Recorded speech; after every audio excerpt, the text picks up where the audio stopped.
Hello friends, स्वागत है आप सभी का आज के एक और नई स्टेटस वीडियो की एडिटिंग में। तो गाइस, आज की इस वीडियो में हम कुछ इसी प्रकार का स्टेटस एडिट सीखने वाले हैं। तो वीडियो को पूरा ज़रूर देखना। साथ ही साथ चैनल पर आज पहली बार विजिट कर रहे हो तो क्या कर रहे हो यार, जल्दी से चैनल को भी सब्सक्राइब कर देना, बेल आइकन को भी ऑल पर प्रेस कर देना, क्योंकि हम ऐसे ही न्यू रेगुलर वीडियो के स्टेटस ट्यूटोरियल लाते रहते हैं। तो गाइस, इस प्रकार का स्टेटस बनाने के लिए आपके पास एक एप्लीकेशन की ज़रूरत होगी, काइनमास्टर।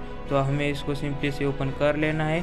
उसके बाद हमें क्या कर लेना है, यहाँ पर जो प्लस का आइकॉन है उस पर क्लिक कर देना है और 9:16 रेशो चूज़ कर लेना है। इसके बाद सिंपली से सेटिंग में जाकर एडिटिंग में जाना है और यहाँ पर नीचे फिल स्क्रीन कर देना है। इसके बाद ओके पर क्लिक कर देना है और यहाँ पर से एक अपनी फ्रेंड की या फिर अपनी इमेज को चूज़ कर लेना है। आप चाहे तो अपनी गर्लफ्रेंड की इमेज को चूज़ करके भी इस तरह का स्टेटस बना सकते हो। तो गाइस, यहाँ पर आपको एडजस्टमेंट में जाकर थोड़ी सी ब्राइटनेस बढ़ा लेनी है, कॉन्ट्रास्ट को थोड़ा कम कर देना है, पूरा कम कर देना है और सैचुरेशन को भी थोड़ा कम कर देना है।